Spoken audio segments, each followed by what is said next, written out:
Hello, you are listening to the All Girls School podcast. I'm your host, Victoria Barrett, a graduate from an all-women's college in Virginia. This podcast aims to highlight the diverse experiences and life journeys of graduates from all-women's colleges. Listeners can expect to hear candid conversations about a wide variety of topics. This podcast strives to be in an inclusive space, so some guests may identify themselves as non-binary or trans. I hope you're ready, because class is about to start. Hello and welcome to the All Girls School podcast. I'm your host, Victoria Barrett, where each week I interview a different guest who has attended or graduated from an all-women's college. This week we have what I like to call a gay agenda, where we will be talking about probably the biggest stereotype I've heard when it comes to all women's colleges, which is, aren't all women who go to those kind of schools lesbians? We'll talk about that today. And with me today, I have Jas Rolle, who graduated from Mary Baldwin College, was in the Virginia Women's Institute for Leadership, is the class of 2015, Yep. Correct? Yes. All right. And also, I don't think I've said this on the podcast. I identify as a lesbian. Rolle also identifies as queer or gay.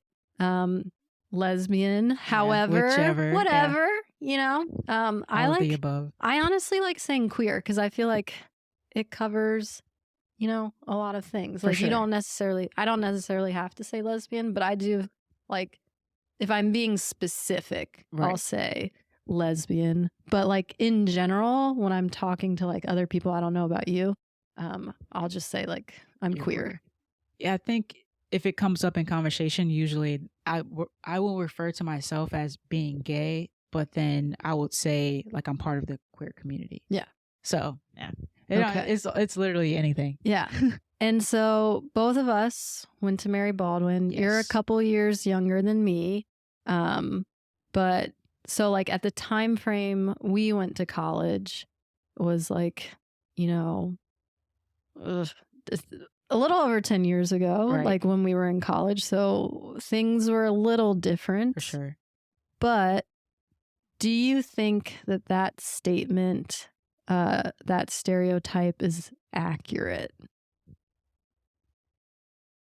So so it's kind of funny that both of us are talking about it because Yeah. we are both Both lesbians. That that was on went to purpose. all women's colleges. That was on purpose. But I mean,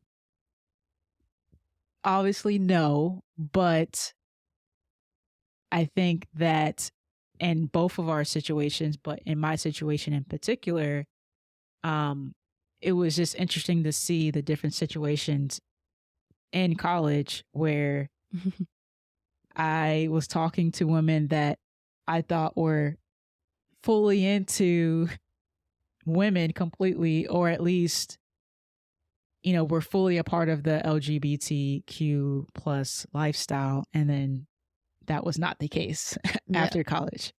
Yeah. I think kind of the way that you talk about it, I do think to our disappointment Right. as actual lesbians that went to an all women's college, the stereotype is not true. In the sense that, like, I think women are definitely a little more fluid and willing to explore, but I think that's also college in general. Right. Like not necessarily just an all women's college. I think it's such a formative time of your life. Like depending on where you're going to college, you're away from home for Right. the first time. You don't have like your parents there. Like depending on where you grew up, like you have a chance to kind of like explore, have fun. And so, yeah, I do think women in general, too, are open to being more fluid. And yeah, there might be some of those women who went to, you know, an all girls school, all women's college who, like, for that time were down to, you know, experiment, have fun. but then maybe ultimately to our detriment. At the expense of our feelings. Right. But then, you know, once they got out like into the real world after that, like they were like, okay, I'm, you know, gonna date men. Yeah, that was fun while it lasted. Or maybe it's like society has like these certain expectations. So like, yes, you had fun when you were at the all women's college, but now it's like, I got to find a man to marry. Right. Or even maybe you are truly bisexual, pansexual, but dating women in the real world is hard. It's hard. We don't tell each other we like each other. Right. We're scared. Yeah. It kind of goes into, I mean, even now, like I'm a masculine presenting woman. And so if we think about stereotypes, usually it will be up to me to go and approach a woman if I'm interested in her. Right.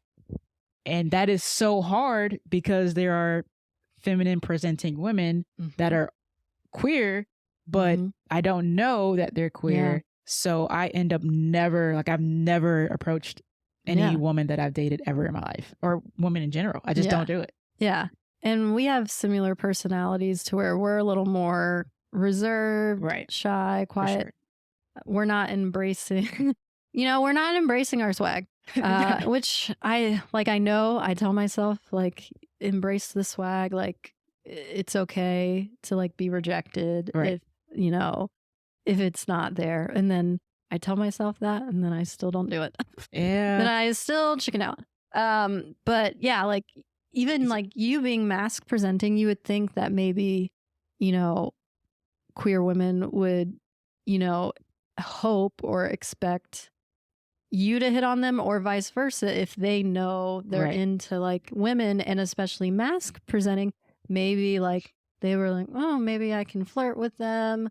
Like, make it clear that I'm interested. So that's my mentality. So, but I'm oblivious at the same time. Yeah. So it's a double-edged sword. I'm like, why doesn't femme presenting women approach me directly? And they indirectly approach me, and it takes so long for me to be like, oh, I think they were hitting on me. Like, I think there's something there. And it takes too long for me to get to that point. It's honestly probably embarrassing.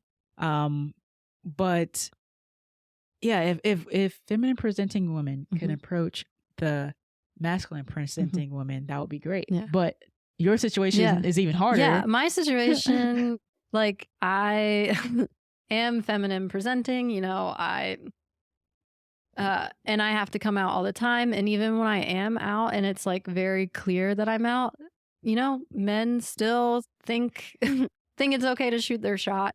On Instagram yesterday, for instance, I make it very clear on my profile. Everyone who follows me, knows me. And like, especially the past 5 years, I would say I'm very like out proud. Like, there's no question about it. And, I posted this photo. Just, nice little selfie, me and my little green button up, about to go to this like team bonding, like meet and greet thing for the LGBTQ plus resource center at George Mason, because I'm going to graduate school there this fall. Congratulations. Thank you. I'm super excited about it. And so I just post like excited to meet the team, just like a selfie. And then I get a like response to my story. And he was like, I know this doesn't like mean much coming from a man, but I always think you look like stunning, blah, blah, blah, and feminine. Keyword feminine. My. So I think it's just like this assumption because I present as feminine, like at least from the guy who's like, well, I'm still going to shoot my shot because she presents feminine, even though I know that she is clear, like 100% a lesbian. And I make that clear, and that's not the first time that's happened. It's the first time it's happened like in my DMs, but it's not the first time it's happened to my face. I feel like it's kind of unfair because I think men will just do that. Yeah. Like, they know. They're shameless. Like, they don't care. They're like, I'll be the one to change her. I like it. I want it. I'm going after it. Yeah, they're like, it's not going to stop me. Who cares if she's a lesbian? Yeah. I can change her. It's not going to stop me. You know, yeah. And but there's more to it than that. I'm not like, I have the opposite problem when it comes to like women too, because my type is more feminine. Like, I'm a feminine presenting woman who likes other feminine presenting women. We'll talk about just the struggle of being a femme who likes femmes. For sure.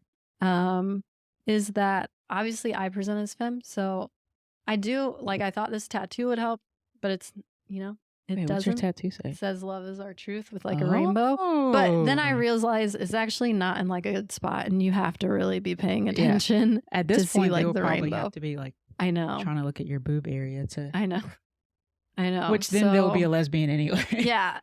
And it's just, yeah, honestly, I was like, I need a lesbian calling card so that they know, and vice versa. Like, maybe I should just like woman up and, you know, take the initiative more and be like, hey, I don't know if you date women, but if you do, or if you're interested, I'd love to take you out for like dinner or drinks. So like, that is something I'm gonna try and work on. Right. But yeah, will I chicken out? Probably. But I like, it is my goal to successfully ask that at least once. You're better than me. You're absolutely better than me. And if I get turned down, I get turned down. Right. But yeah, I mean, in general, out in the wild, it's so hard. It's like, how do I know if I can hit on you? I don't know if you're queer. You don't know I'm queer. So it's like, maybe you want to hit on me, but you don't know if I'm queer either. So it's like, yeah, so it's complicated. So I guess my question is it like for lesbians by nature, I say for instance, like a straight woman or someone who isn't necessarily as curious starts talking to you and it's kind of like this playful banter. I feel like by nature, lesbians are like, she just might be into me, you know? I think we might allow ourselves to like think that, like in our head, we'll be like, oh, maybe she's into me. Yeah. But then like we still don't act on it. We're too scared. We're just running in circles. Like, honestly, the first girl I ever dated, which, I mean, you know that situation. Right. Well, you know most of the situation, but like I never would have told her how I felt if she hadn't told me first. And then also just like, she was out of my league. Like, I know you're going to get upset. Don't. But even in college, I didn't know how to dress. I didn't know what to do with my hair. We were busted in college. I have glown up. The glow up was real. I have glowed up since then, but hopefully someone watching this is like, oh, this is hopefully they're like, yeah, okay, I can see it. I can see it. I've glowed up. I can dress a little bit better. I know how to, like, I use a diffuser. Like, I know my strengths. Use a diffuser. I know my strengths are my red curly hair. Like, I get it. But she, like, I think redheads are like well sought after. Like, is that? Oh, I don't know. So like off topic, but you're good.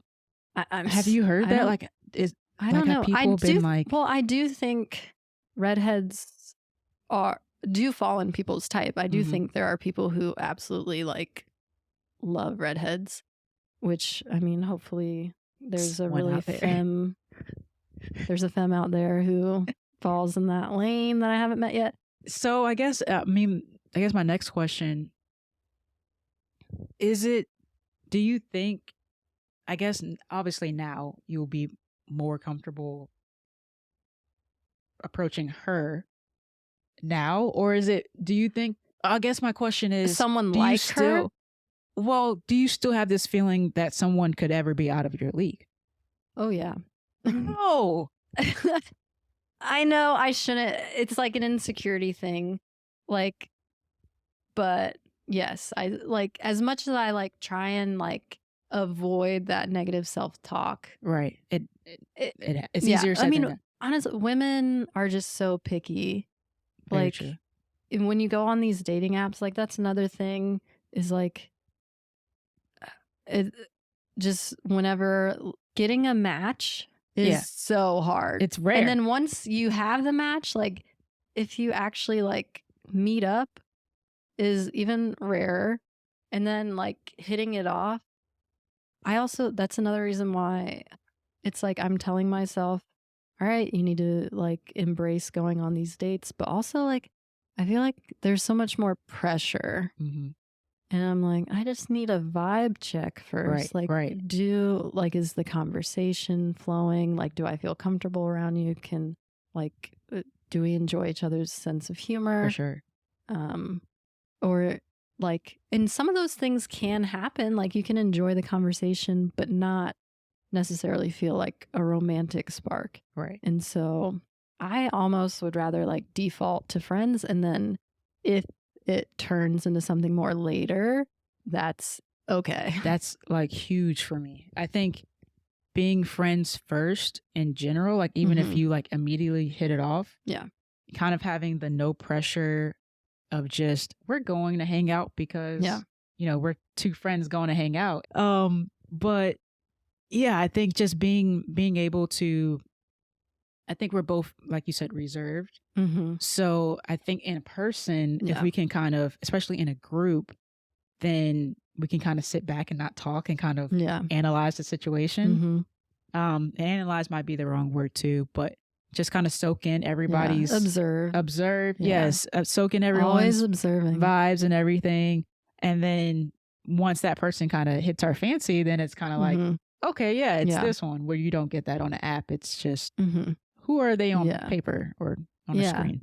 And and I also think that through the apps too, like you might write someone off who like maybe you vibe with in person, which is, I don't know. I like the idea of things happening more organically in person. Sure. I like having that foundation first of friendship, but also we kind of talked about this earlier.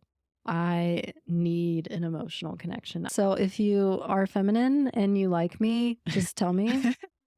Just say, hey, I like you. And then if I like you back, she'll let you know. I'll let you know. Like that, honestly, once I have that green light and I know you like me as well, it's reciprocated. It's game on. Then like, that's when I become like more bold. Like I'm not afraid. But until the green light is important. Yeah. Once I have the green light, like it's game on. Honestly, we can even scope it as like we are just consenting individuals. I know. It's I mean? Like we go hardcore for consent. Absolutely. Like we take 100%. Consent to like the next level. Yeah. Like we just need that consent. Then we just need the consent, which is valuable. Yeah. That's admirable. But maybe we should just, ask for the consent ourselves a little bit sooner. So you're better than me. Yeah, maybe like I'm saying maybe we should. Does that mean I'm going to do it? I don't know. Questionable. Time will tell. We'll have a follow up. Seems questionable to me. Yeah, feel free to ask me later. How things are going. So how do you feel about because I'm pretty private about my relationships. And so how do you feel about, like, I don't post my girlfriend or talk about my girlfriend on social media because I'm private about it. Yeah. So how do you feel, like, where is the line for you where it's like, I want to be private, or I'm not sure how private you are with your relationships, but is there a line with being private and like, and saying, I guess I don't know really how to, because I know how to structure the question for myself. Yeah. But I'm not hiding my, like, if someone wanted a private relationship with you. Yeah. I think if someone wanted, and I guess the question is, what does it mean by private? Does that mean we're just like, we're hiding each other, or? Yeah. Does that mean they just aren't the kind of person that has social media or likes to post on social media, like relationships in general? They like to keep all of their relationships kind of like kept to themselves, versus like they don't want to post because they're in the closet, right? And you know, every situation. Is it different?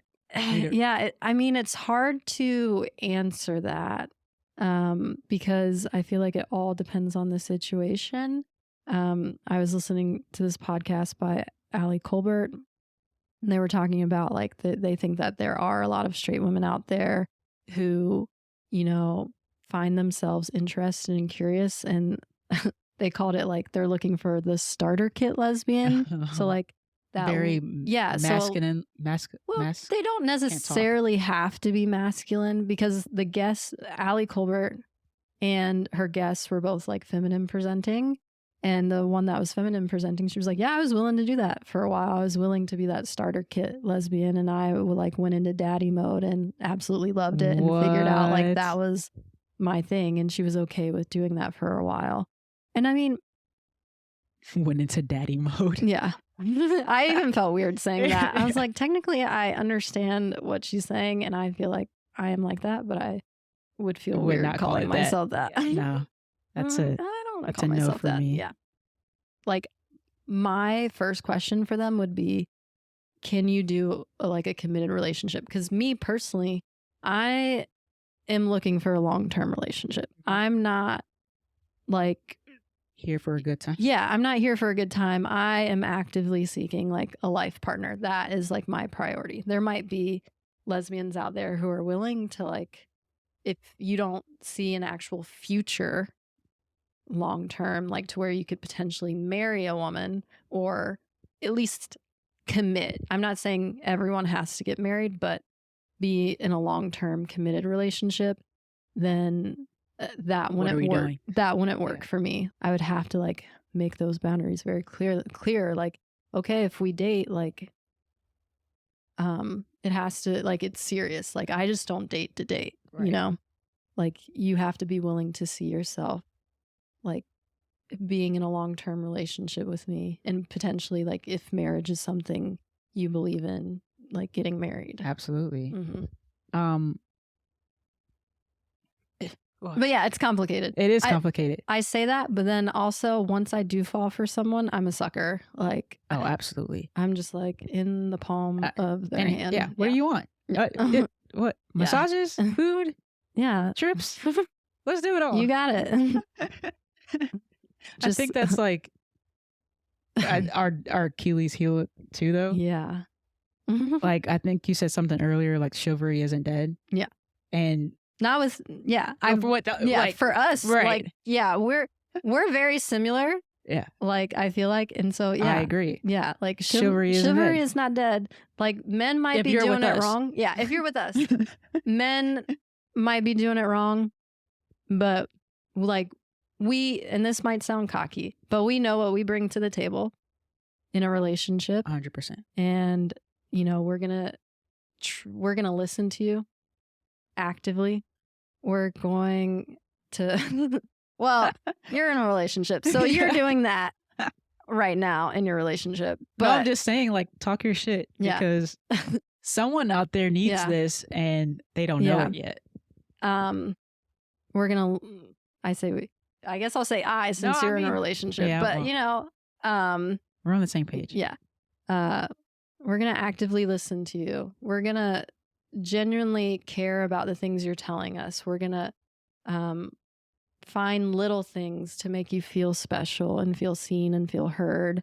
And like I said, wine and dine you. Like, I very much will buy you dinner. I'll buy you drinks.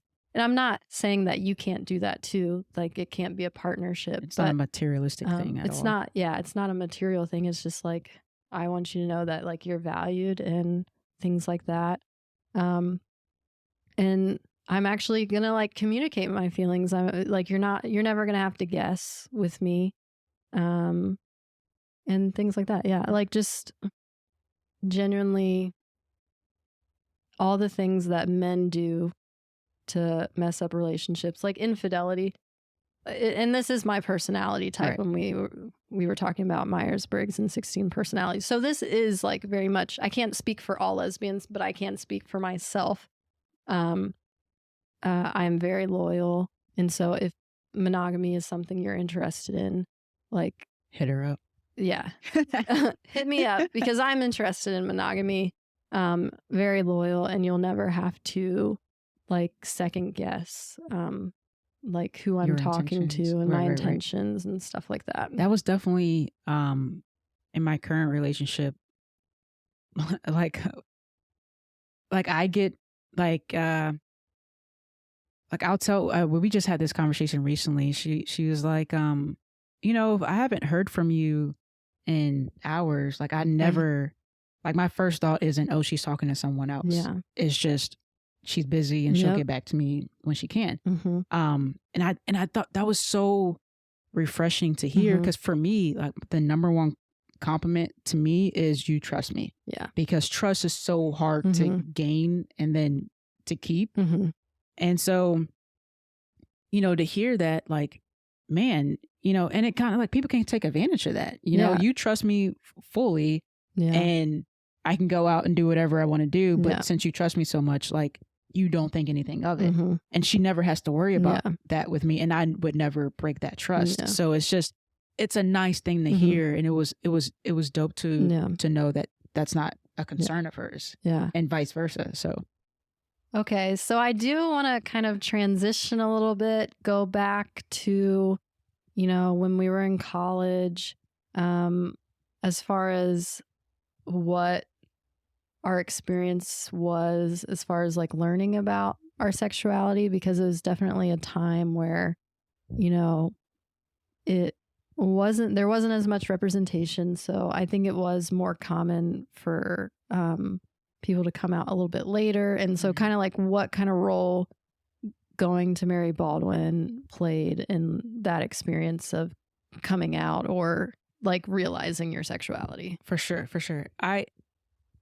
So I've never like hardball came out, right? I just kind of assumed everybody assumed.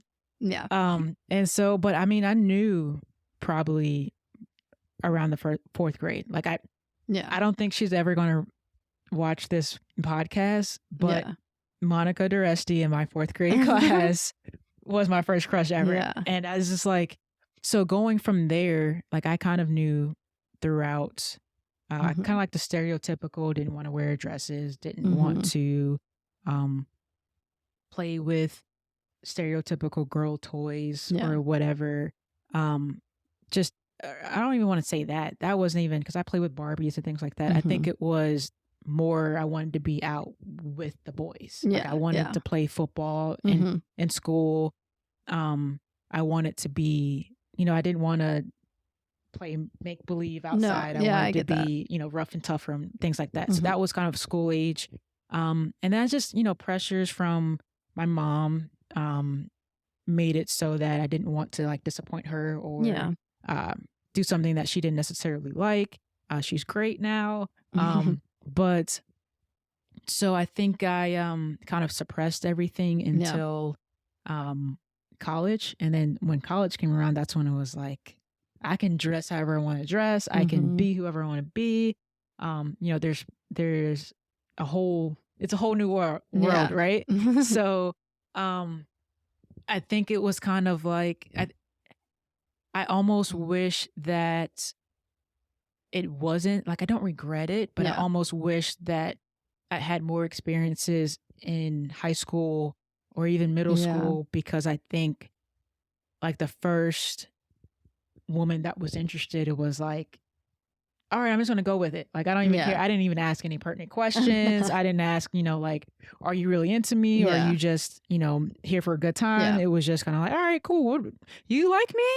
I like you too, girl. I wasn't even, I honestly cannot even say I was like attracted to this person. I wasn't like, it was like the first time I was like, I'm with a woman. This is how I like this feeling. You know? I like women and this woman likes me. And so let's do it. Yeah. Right. So that's kind of how that started. And then, I mean, obviously, being in an all women's college and then being masculine presenting, then I feel like you're kind of on a poster more so than some other people. Yeah. Because especially for the women that were just that weren't we're still trying to find themselves Yeah. or not completely fine with saying or comfortable with saying I like women. Mhm. And so like from a mask presenting point of view, sometimes we do get the women that aren't completely, don't know if they're bi or don't know if they're queer or whatever. And sometimes we're their first interaction because I guess we are the closest thing that they can get, air quotations, to it feels being with maybe that guy. like comfortable or safe. Familiar or what have you. Familiar. So so I think that he would think it would be kind of easier to kind of like pick who I wanted to pick in the all women's college, but it's still that we've talked about it before. It's still like we don't know if they're even into women, and so just because you go to all women's college, you're not a lesbian. It's still, you may not be a lesbian. So it was still hard for me to kind of. Lesbians are still very much the minority, right? Not the majority, And I know Tisha, and so Tisha Wilkerson. So there would be many like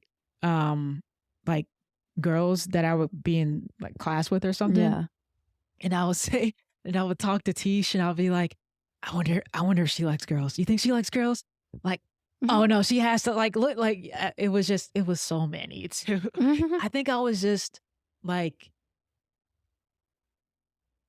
I think my eyes were wide, you know, because I've never, like, even growing up, there wasn't a lot of like there was like a gay straight alliance in school and things like that, but even that's actually impressive that there was one in your it was school. Probably 5 people, and most of them were men. There was one like masculine presenting girl in high school. She was the only one. I don't know how she did it. Kiara, if you ever find this podcast, I commend you, because it wasn't, high school wasn't 2011. That's not, that wasn't an easy time. It wasn't an easy time. And she took that in stride, and that was the only masculine presenting girl in my high school. So I wish I could do that, especially seeing kids nowadays. It's like everyone is kind of living their truth if they want to, almost. Yeah, definitely. Like, I taught at a middle school the past 3 years, and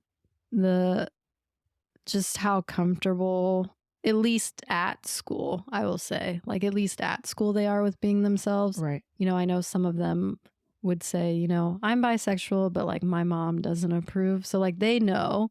Yeah. And like they're comfortable talking about it and being out about it at school. But like they can also acknowledge that maybe their parents aren't. And then there are some of them that do identify as, lesbian or like gay, and like their parents do know and they're fully supported. Right. And so, it was just like so funny to hear them talk about like their crushes on girls and boys. And I was like, man, like, I was like, I wish it had been like this, when we were in like middle school, high school.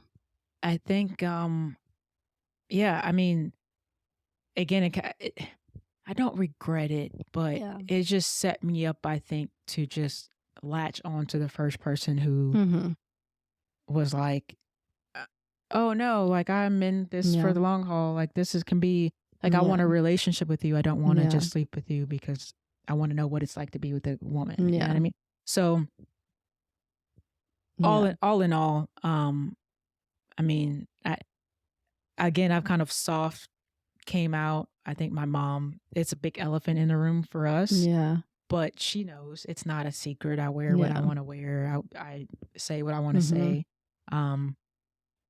But I mean, just to see my mom and the evolution of her from being a kid to now, I probably could bring it up, but at this point, I'm like, it's no point. Like when I go get married, you're getting an invitation, and I'll see you in the front row. You know what I mean? Like I can wear a suit again. Yeah, absolutely.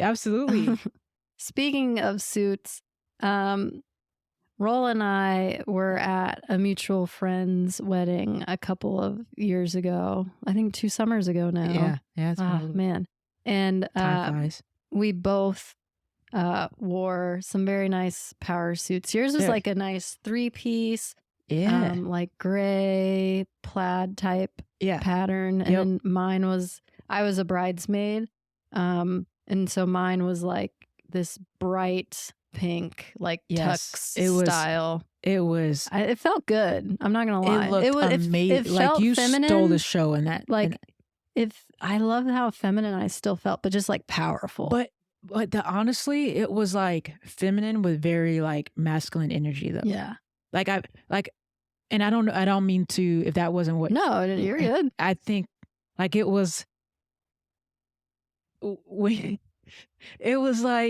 yo, this like, oh my gosh, I can't even, because I'm seeing it in my head right now. And it was so like, I got this. Like if you met someone there, it was like, I'll take care of you. Yeah. Yeah. Like follow me. We're together now. Like, yeah. I definitely feel like that's the most confident I've ever felt. Yeah. Just because like I got my hair done that day. I got my makeup done. And that suit was just, I loved that suit. And it was like, it was feminine. Yeah. But it was like, it was powerful. Absolutely. At the same time. Like you owned that suit. And I was like, yeah, a woman can be in a suit and fucking rock it and look amazing and still be feminine with it. And their venue was connected to like this bar. And on the other side, like there were the people that were just there from the restaurant and bar. Yeah. And I just remember them all like getting like our whole wedding party, like getting so many compliments. Absolutely. Yeah. Yeah. We look good. Yeah. We look good, man. Yeah. That's one thing, weddings. Like I don't dress up very often, but if you invite me to your wedding, we are going to be very nicely dressed people. I'm looking for sure. So maybe it's when I get married or maybe the next like wedding I go to. I think maybe when I get married, I've thought about this a lot. I really like the idea of doing a similar suit. I want it to be a little more custom fitted though, like custom tailored. And I want it to be like an evergreen, like velvet with like the black tux label. Yeah. And then have like underneath like a black kind of like lacy crop with the high-waisted pants that are like green velvet. You already know. I was like, know. That's kind of what I want. Yeah. So if I get married. Growing up, you know how like stereotypically they say like girls growing up always like fantasize about their wedding and things. Is that true for you? Was that something that's always? No. And I think part of it was because maybe I knew that like I didn't want to marry a man. Yeah. And so like I never saw like the point. Like I was just like, wedding's not a big deal. Like I didn't like. And it wasn't legal for. Yeah. But I never, grew up like thinking about it. Yeah, fantasizing about a wedding. And even to this day, maybe it's because I'm frugal, but I don't like the idea of spending a ton of money on a wedding. But, whether that's eloping or, prioritizing, having a wedding, but prioritizing like the people that matter to be there. For sure. That's kind of fun. I'm just I don't know if I want to spend like 50 grand plus on like a wedding. But if we can find like creative ways to still make it special and have the people that we want to share it with, I'm definitely down for that. So me and my girlfriend have said that whenever we get married, we'll go get married like on our own and then have a Zoom with all our favorite people and be like, hey y'all, we're married. You know what I mean? Yeah. And then we'll go on a trip for our honeymoon or what have you. Yeah, I'm a big trip person. We'll go and then like, hey, like I think we'll have a honeymoon trip for ourselves and then we'll say, hey, look, if you want to celebrate our wedding with us, come along. This is our next thing that we're going to do. I don't think we're planning on, or I'm a big reception person. So I think I will more so like to have the reception than the reading of vows and all, like in front of all these. I don't need all of it, So but I'll go to someone else's and be like, yeah. If you want to spend a lot of money on a wedding, I'll be there. Yes, absolutely. But yeah, I will take the chicken plate, please. It also, depends on my partner because I want to like respect their wishes too and like meet them halfway. If, a big wedding is something that they want, it's like, okay, well, let's do it. But like, let's find ways where like we can make it like economical to where like we're not spending like, in the hole an extreme amount of money on one day. I'd rather like take that budget and put it towards like a very nice trip together, Absolutely. Like an adventure together. So yeah, but I mean, I think a lot of it depends on the partner. I hope my partner, future partner, if I do get married, is on the same page with that. But but like, you're not going to have a choice here soon. Inflation is ridiculous. I know, but I have to like acknowledge like, what if I am dating someone who comes from like a background with like a huge family, right? And where like their culture, it's very important for their family to be there and have kind of like that bigger style wedding. So it's like just keeping an open mind. Like, yes, I know this might be what we want, but maybe like you have the right idea. Maybe we do something very intimate first and then do something that like a reception or whatever that makes the family feel like they're included and friends. Yeah. Yeah. Because I'm attracted to extroverts, so that doesn't bode well for a guest list. It's funny how that happens. I think I've been lucky this time around to have, like, we kind of both flip-flop in between whoever we're around, where she can be more extroverted because she's around more people that she knows. And then same for me. Yeah. But I think I am more attracted to extroverted people. So how the cookie crumbles. Yeah. I definitely think like it's good to have that balance. Like, I'm very reserved, observant, laid back, like not super reactionary. Yeah. I just like absorb. I take things in. Yeah. I like to think. I'm very rational, judging, evidence based. I'm not judging like you judge people, like judging like Myers Briggs judging. Yeah, I'm like constantly analyzing, thinking, observing. And then I'm just like, I like to be very thoughtful before I speak. And I'm not saying that, being the opposite of that is bad. Right, no. But it's like just a nice balance, right? I like being with someone who's extroverted because they're more likely to pull that out of me. And it's not that I don't like social connection. It's just like I need to frivolous, frivolous. I don't like shallow. Yeah, I don't like I don't want to talk about just like the weather or like material things all the time. Like when I have social connection, I want us to be talking about like beyond surface level things. Right. And sometimes I just need to recharge. I just need some me time to recharge. But I think the pandemic definitely taught me that, yes, I'm introverted, but that doesn't mean that I don't like people or don't need or crave social interaction. Right. It's just I like high quality social interaction versus like quantity, So, and I think I should bring this up with my therapist the next time I have a session, because I have how do I say this? I don't have a lot of friends, right? Yeah. Like I have a lot of people to talk to, and hopefully someone who, hopefully someone watching this doesn't think I'm not their friend because I say this. Yeah. But I have a lot of people and we talk about very shallow things. Yeah. And that's draining for me. Yeah. And so when I tell people my cup is empty, it's because I don't have any energy to talk about the same everyday things with 8 people, Yeah. Like I'd rather spend all my energy talking about something deep with one person, which is usually my significant other, my partner, which is kind of how the dice fall, whatever the saying is. The cookie crumbles. That's kind of how the cookie crumbles. So, but I mean, same. I think we're on the same page in that sense where I crave deeper connections with people. And then some people are just not emotionally available to receive that. Yeah. And then other people they get something else out of it, you know, like they need something else out of our social interaction. Yeah.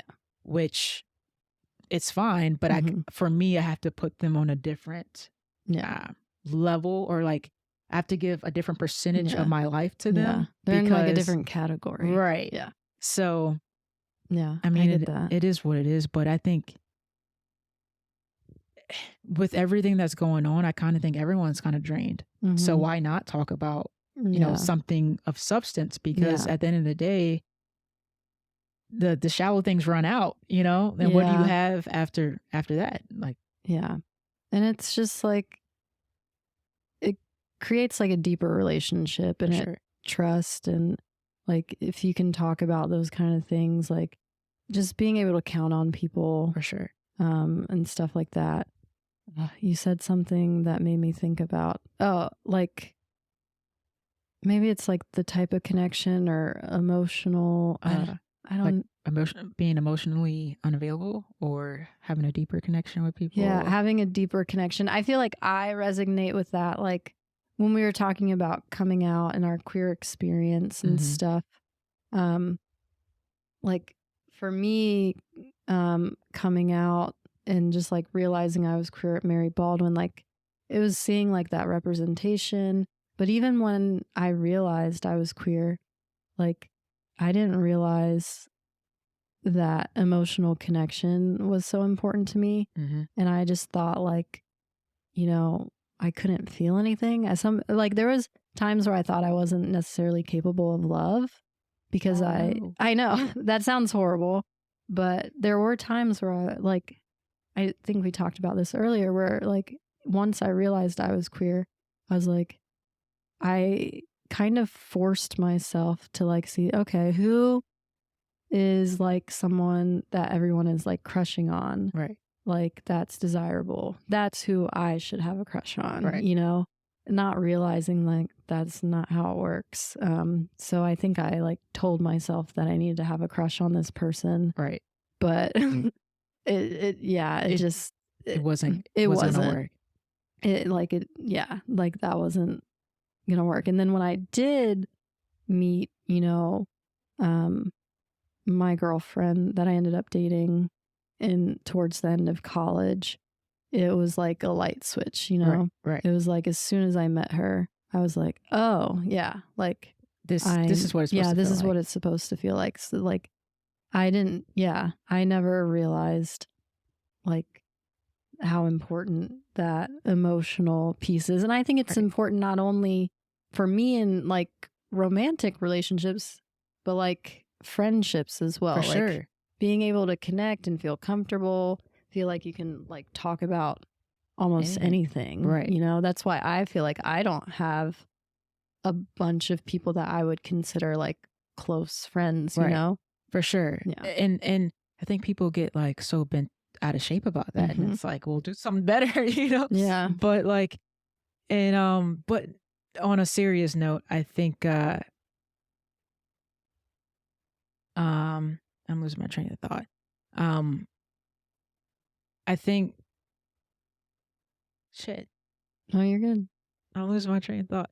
Damn it. I had a point. It was on the deeper connection part of it, but you said it was the light switch, and then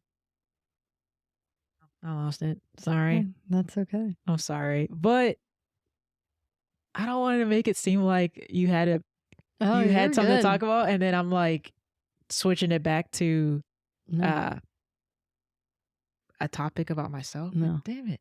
No, it's okay. Oh, damn. All right. Well, I guess to hit on that, do you want to talk about like not knowing if you're demisexual or not? I know I keep bringing that up, but yeah. So I know you asked like, have I ever thought about if like I consider myself demisexual? And I guess I don't necessarily put a label on it, but like, I guess by the textbook definition, like, I mean, it makes sense. Like I do very much need an emotional connection. It was funny. I remember I've talked to like my best friend from college, Harrison. You know Harrison. She's in the pilot. And we've had conversations like I'll keep her up to date on like my dating situations and stuff like that, get advice. And I remember she was like, well, like, wouldn't you ever be like open to just like hooking up with someone, even if like they're not necessarily like interested in dating you? Like if they just wanted to have fun. And I was like, I've thought about that. And I try to think about it. I'm like, it would be cool to try having like a one night stand, but I just don't. Not capable. I just don't know if I can. Right. Yeah. And maybe if like it was very clear, like they were like, hey, do you want to hook up? Like maybe then I could wrap my head around it. But how do you even go from like meeting someone and just being like, let's hook up? I can barely like ask a woman on a date. I don't know how I would get to like, let's hook up. And I don't know. I just genuinely don't know if I could only hook up. That's fair. I mean, I feel like there's so much you don't know about someone. Like you could date someone for literally I dated someone 6 years and then you're still learning like stuff. And it's like, I didn't know that about you. Yeah. So, but I think people's mentality about just hooking up is that you don't care. Like that's not the point. Yeah. So speaking of like, you just don't care. I think kind of what I've realized was like, we were talking about Myers-Briggs and 16 personalities. Mine is the defender. And one of the letters is F for feeling. And back in like, when I was younger, I would have never like said that feeling I would have never acknowledged feeling being a part of my personality, because I feel like I had to like push all my feelings down. Like it was weak, to have feelings. Sure. Whereas now I'm like, yeah, I think when I do have feelings, they're very strong. Like I feel a lot. Facts. Where does that come from? I don't know. Because I mean, we're very, very similar in that sense, and I don't know where that comes. Like not to get into the the weeds of it or anything. That's for a therapy session or what have you. But like, I just wonder where. Like I know we talked about, I don't know, like the Enneagram on that sense, but I'm wondering if which touches on childhood stuff. Yeah. But like, I'm wondering if that's... Well, I do wonder, because you were talking about when you were young, like you were like in kind of like a tomboy, like into sports, and so was I. Right. Like that. Yeah, I definitely had a tomboy mentality. And I think it, goes back to like gender stereotypes too, sure. right? Like, boys don't cry. And I like, and if you're going to be one of the boys, you can't cry either. You can't cry. You have to be tough. For sure. So I think probably some of it stems to that. Yeah. Yeah. And I think even beyond that, I don't think I ever, like I struggle with, I'm kind of jumping into two different topics, but like I never saw my mom cry either. Like I think I've seen my mom cry once because for most of the time she was a single mom. So it's like, she ain't had no time to cry. You know what I mean? She was working multiple jobs at a time. So, she cried. She probably did in her room by herself. And so she didn't want to be weak for us. Meanwhile, I don't necessarily cry more than I did in the past. But I wouldn't be like, I'm more to embrace, like if I see someone crying or if I'm crying, it's not that I'm weak. It's just I'm feeling emotions in this moment. Right. Yeah. But yeah, I think not like my mom, like she didn't get married when she was like, she's never been married. She was a single mom. So I don't have that kind of representation of like, I guess a full range of emotions between two people either. And so in a like long standing committed relationship kind of thing. So feelings, like no one had time for feelings. Like I don't know what that looked like growing up. Yeah. And I think which is the conversation around feelings and mental health has also been like a huge shift for sure. A good shift. A good shift, yes. Is there still stigmas? Sure. Fact. But I think it's come a long way since when we were like in school. Absolutely. Yeah. Yeah. I think if I was the same way as I was in college with how I dealt with my feelings, then I can't have the relationship that I do now. Like it would not be healthy, and it would be 100% my fault. Yeah. You know, and it's just in my relationship in college, which is it was a long, it was a 6-year relationship, and I can definitely, like, I can admit that a lot of that, I'm not going to say a lot of that. Hold on, back it up. Some portion of that relationship was definitely solely of my feelings and how I dealt with things. So, yeah, I mean, I think at the same time, I can appreciate that I grew, and I can say, yeah, feelings are important, especially as far as Myers-Briggs go. Yeah. I'm an F as well. So that's a big part of my personality that I shut off. So. Yeah.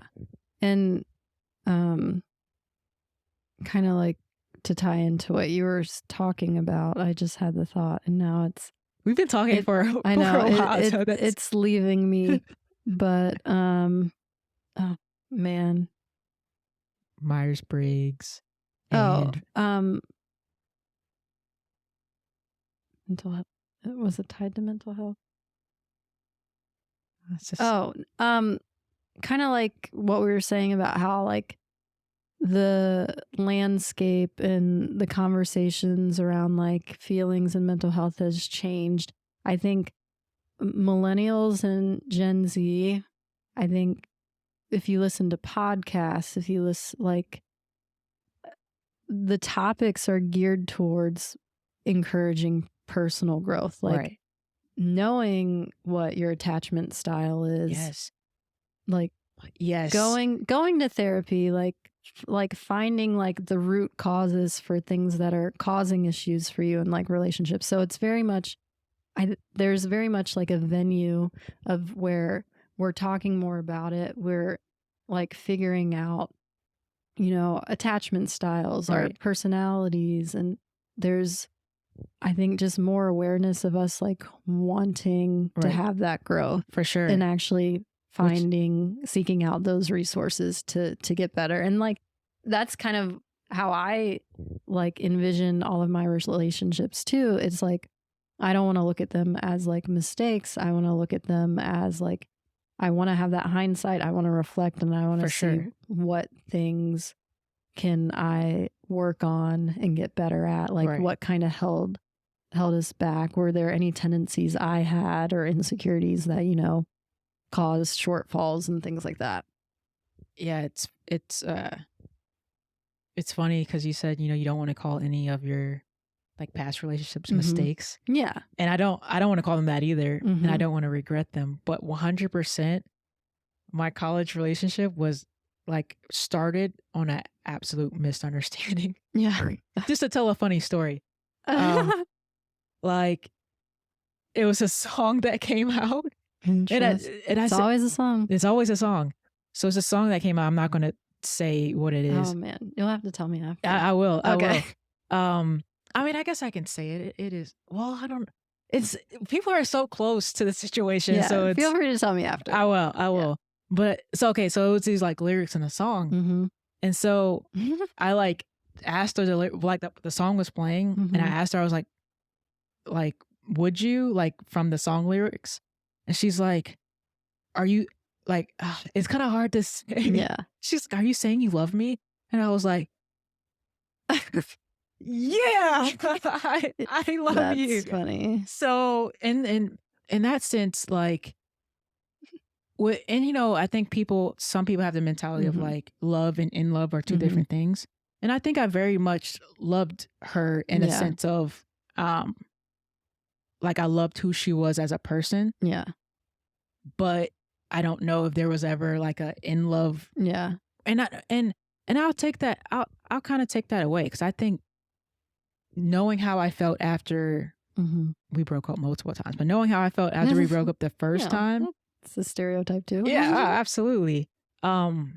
there's no way that I felt that way if I wasn't in love with her. So I'll take that back. But I think at the beginning it was like there was definitely not in love. But but we kind of just fumbled into this thing as lesbians do. Yeah. And then 6 years later it's like, oh, I've learned a lot in those 6 years. So definitely wasn't it was a mistake because I couldn't stand up for myself and say, you know, I wasn't saying that necessarily from these lyrics, but I do very much so care for you. But it was definitely like I learned a lot from that relationship, and I don't regret it, you know, a day in my life. Yeah. So no, I get that. Good times. Yeah, I definitely don't regret any. Like, I've only had 2 serious relationships, but I don't regret either one of them. No. Like, I regret maybe how I handled things. Right. Like, personally, but I don't regret having those relationships. Absolutely not. Yeah. So do you think now, and I don't know if I've already asked this. Oh, I think I did. Oh, well. I guess moving on. Oh, tell me about how your love language is kind of switched around from. Oh, yeah. Yeah. Yeah. In our previous recording, we touched on love languages a little bit. And yeah, I think after this most recent relationship, I retook it. Like, actually, maybe it was like a month ago I retook it because I was just curious. Yeah. And I was like, I can't exactly remember what the rankings were. So I was like, let me just retake it because a lot of things have, you know, happened since the last time I took it. Which is another thing that I like. I love that, like, we're trying to, like, figure out what makes us tick, you know? So when I retook it, I mean, quality time is my number 1, so that didn't change. Acts of service, whether I'm receiving them, but also, like, I'm very big into acts of service, like giving acts of service. Not to brag, but I give really good massages. Honestly, if I could do another career for fun, I think being a masseuse would be awesome. What? I just am like fascinated by like massage therapy and like the benefits it has for like the body. And I'm also like, when I am in a relationship, I love giving massages. And sorry, we're on a tangent with acts of services. I had like a Massage Envy membership. Yeah. And I kept it for a while once I came off of active duty. But it is, you know, it is pricey. For sure. I started it and stopped it real quick. But I always like really enjoyed like kind of paying attention to like their routines because it's very routine based, especially depending on the time that you have allotted and like whether they're doing full body or just like, you know, upper body, whether you're start on your stomach or on your back. I was still relaxing, but also like paying attention to like what they were doing and the techniques that they were using. And I loved kind of taking that and like taking it back to like my relationship. Yeah. Like if I'm in my next relationship, I would very much love to do like the couples massages classes. Like I think that would be so fun. But yes, so acts of services I was going to go on a whole tangent. Yeah. Acts of services is number 2, but number 3 is where things kind of changed to where words of affirmation has kind of risen up for me. And I think in my last relationship, like normally I kind of like take the lead, but she was a little more bold, which was nice. You know, I need that reassurance first that, you know, you like me. Yeah. Because I'm shy. But I didn't realize like, because she was very much into words of affirmation, I didn't realize how much like I was like, oh, like actually like this is nice. Like I really like the words of affirmation. And when I received them, it made me more comfortable to like, I don't know, it just felt more comfortable knowing like the feelings were reciprocated. Right. And like, I don't know. I enjoyed it. Like it made me feel good. Right. So like I didn't realize that. All right. Well, we've been talking for a long time, mostly because of technical difficulties, but also because it's fun to like catch up. And also the fact that we're both gay, like it's just, it helps. It's just so nice. Yeah. And it's just conversation flows and we can talk about how so many things, like it's a nice outlet. Yeah, definitely a nice outlet. Always nice being around like another queer person who you didn't can use relate the term this time to lesbro. Yeah, so we'll say it. We're just lesbroing out. Lesbroing out. Lesbroing out. So we can just talk forever because we're lesbros. Yeah. But yeah, I guess we, have to kind of wrap it up. So we'll talk about a couple more things. Kind of like now that we're older, like what does dating look like for us? Do we have types? I know you have good news when it comes to the relationship front. For sure. Yeah, I have a girlfriend. We've been together for a good little while now. Nice.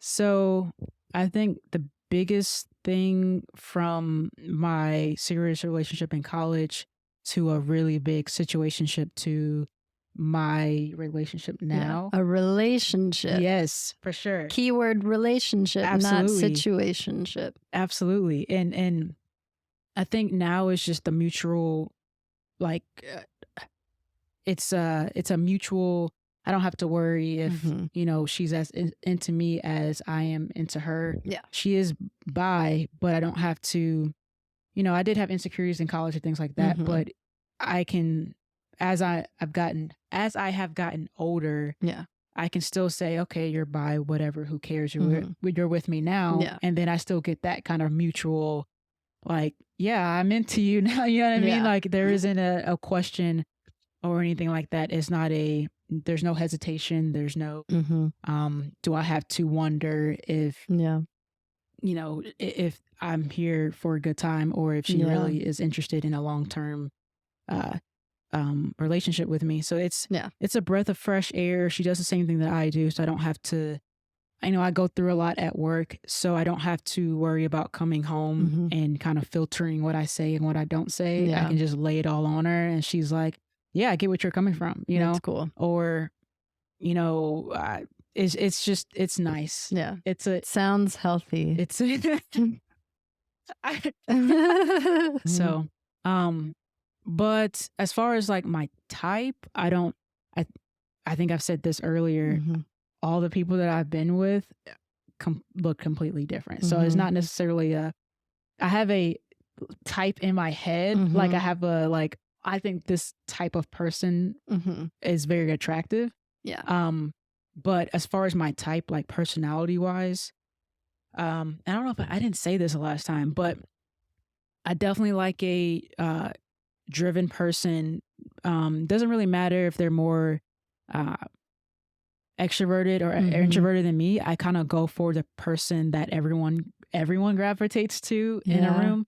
And so I don't know why that is. Yeah. But that's kind of like the person that everyone likes. I'm like, okay, Yeah. how do I get in on this? So, so that's kind of personality wise. It doesn't necessarily have to be a loud or boisterous person, just someone who has that aura of just something about them. I can't, every time I'm with someone, it's always something about them. Yeah. And I can't put my finger on it, but that's my type.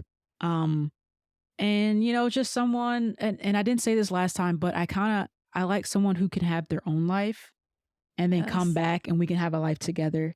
And they can live independently of each other. Yes, right? I love that. And then as far as looks go, I know we said this already, but I'm definitely a brown-eyed, dark hair, brown hair, curly hair kind of person. Yeah. And just, I know I said this last time, but I have to say this. Like, I think people look at me and they assume my preference is like, I only talk to white women. And I don't. Like, my girlfriend is Black now. I'm interested in Black women. Not that matters anymore, but and it's a funny stereotype, I guess, because I guess I'm nerdy or I talk proper. Some people have said. So yeah. but no, I like Yeah. I like all different types of women. But what about you? What's your type, personality and looks wise? Well, So I know you have some happy hour dates coming up. I am single, unlike Roll. Took a long time to I get here. am single. But I do know, like, my last relationship, I think, taught me, because I have always been very independent. And I think like the whole feeling thing we talked about, like, I was just like, maybe I'm just better being on my own. And like, because like, when things end, like, that's very hard for me. And so sometimes I'm like, I think, like, there was a period of time where I'm like, well, I'm just better on my own. I don't need anyone. But I think my last relationship taught me that, like, that's not what I want. Like, I think I let things go on a little bit too long with that relationship because I realized that actually companionship is important to me. It's something that I want. So that's kind of my mindset now, is like, I'm not just going to sit back and see what happens, see if anyone just stumbles into my life. It's like, I want to be more proactive. And I really do want to find like a life partner. So I'm nothing against anyone who, is non-monogamous, but for me, I know monogamy is important. I'm very loyal. So I am looking for like a long-term relationship. And as far as like checklist versus like type, I definitely have a type, physical, which I'll touch on, but like as far as like what I'm looking for in a relationship is just like someone, I think like what you said, being able to have like your own lives separate of each other, like your own goals, your own friends, like you're not afraid to like take a trip with like your friends or your family that's, doesn't always have to involve your partner. And then just like someone who can communicate, is emotionally mature, For sure. is driven. That's huge. It's important for them to have their own goals, like just be motivated and disciplined. So someone who also like is active, is fit, not for like the materialistic reasons, Right. but for the actual function of being healthy and longevity. Yeah. For sure. So that's important. That's kind of what I'm looking for as far as like qualities. My type, who I'm usually attracted to, I am femme presenting, but I personally am attracted to women who are feminine, presenting as well. I told you earlier, everyone I've dated, rougher than I have it. everyone I've dated, I feel like they've been like incredibly out of my league.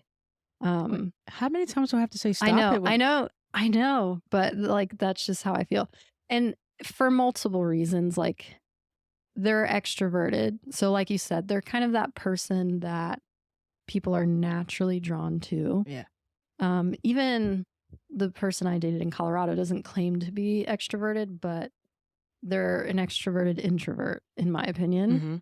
Mm-hmm.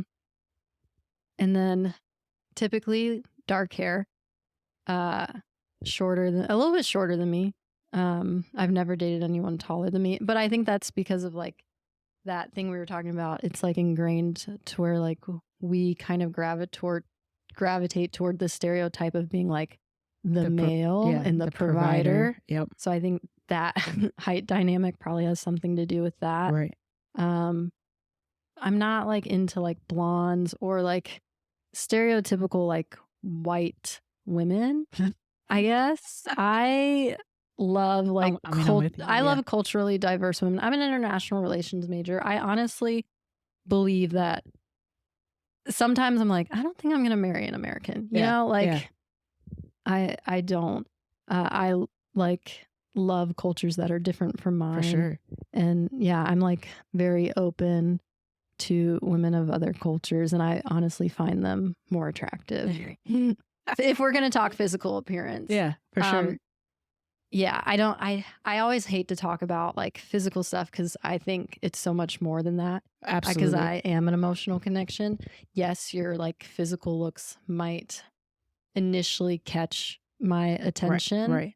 But what holds it is Who you are, Yeah. like your personality, your goals, how you treat people. Like if you're not kind, if you're not generous, I can't be with you, you know, like that's a deal breaker.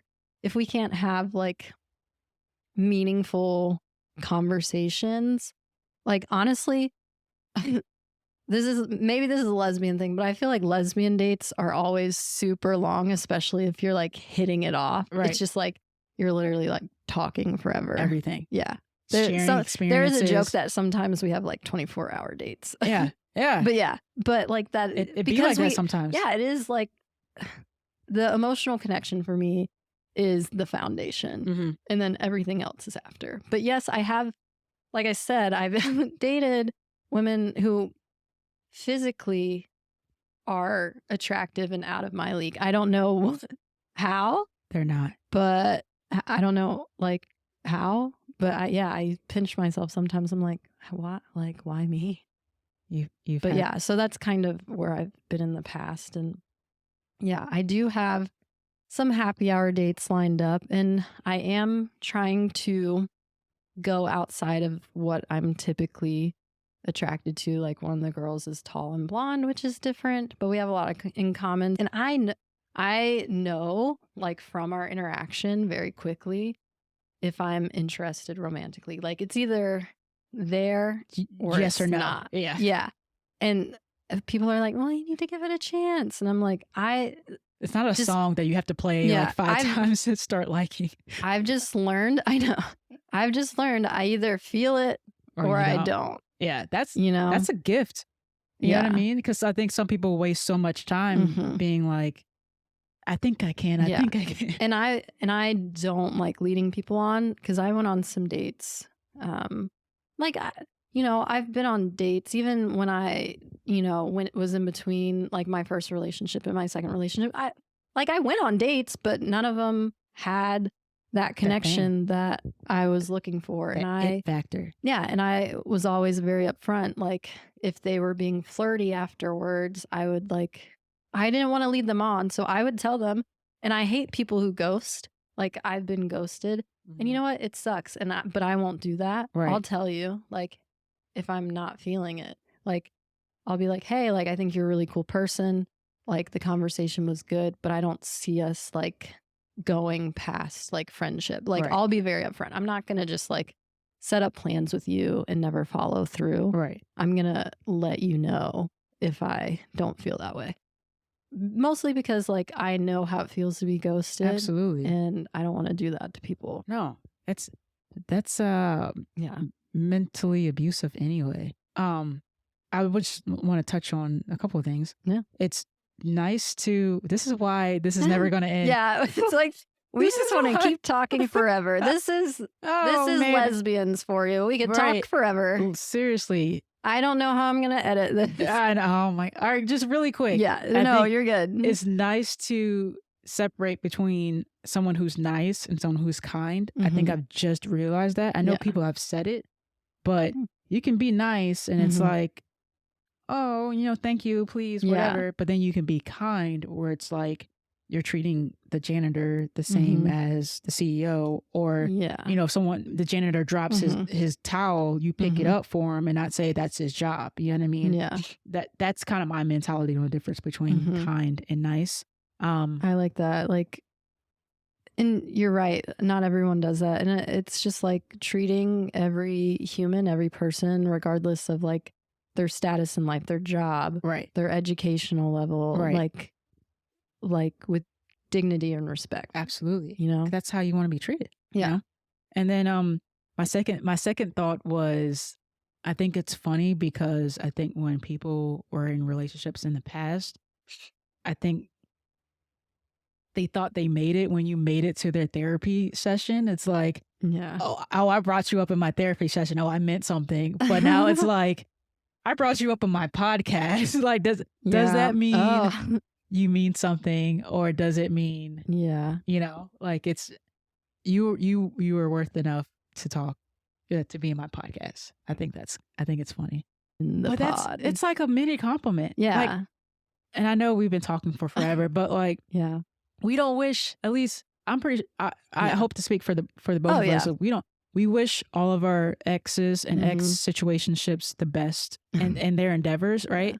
And I mean that full-heartedly, but, we're in different spaces, we've grown up, and we admit that those are lessons learned, but and I don't mean to speak for you if there's something different. No, I completely agree. Like, I do not regret any of my relationships. I think, like I said, hindsight is 2020. When I look back, it's mostly on like, what could I have done better, or like, what can I learn from it? Right. When I do go into therapy, like, what kind of things about relationships, what have I noticed? What patterns have I seen? For sure. That I can talk through with like my therapist and get strategies and ideas of how to be better. Because I think it's all about there is no perfect relationship.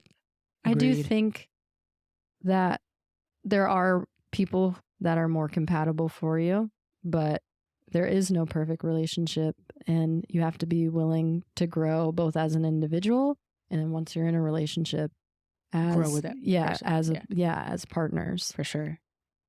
I agree. Yeah. Are we good? I think that feels like a good stopping point. For sure. If you've noticed the changing in the lighting, that's because, we've been recording for a while. For a good little while. Because we had some technical issues, but we've figured it out. Absolutely. And we've had to take pauses for, pizza runs. And stuff like that. Delivery pizza that we had to catch. But yeah, I mean, honestly, this has been so fun. We could, for sure. I think it goes back to just the comfort level and just being able to talk to someone who relates to your experience. For sure. Is so important.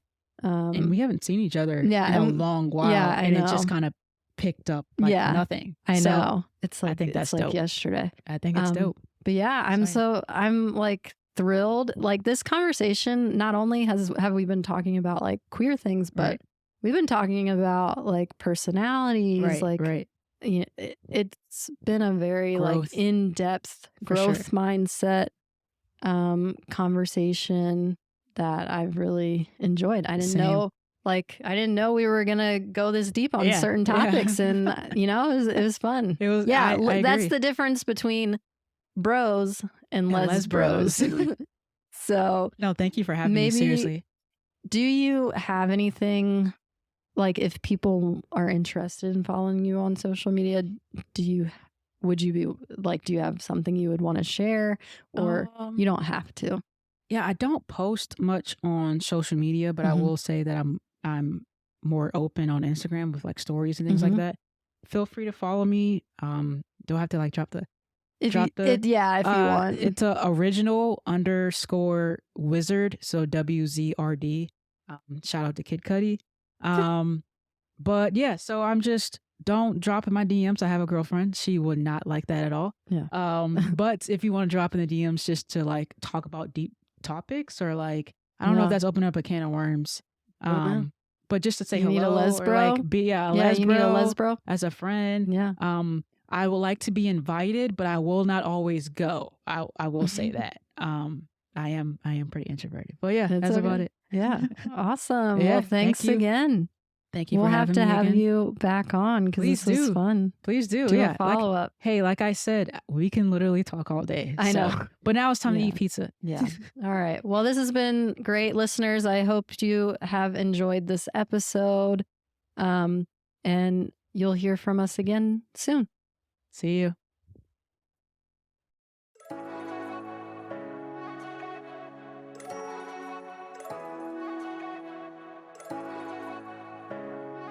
Thanks for listening to the All Girls School podcast. But before class is over, please take a moment to subscribe or leave a review on Apple or Spotify podcast. If you enjoy video content, head over to our YouTube channel at All Girls School Podcast, where you can watch and listen to each episode. You can also follow us on Instagram at All Girls School Podcast, and you can email us questions, stories, and more at theallgirlsschoolpodcast@gmail.com. That's it for today. Class is dismissed.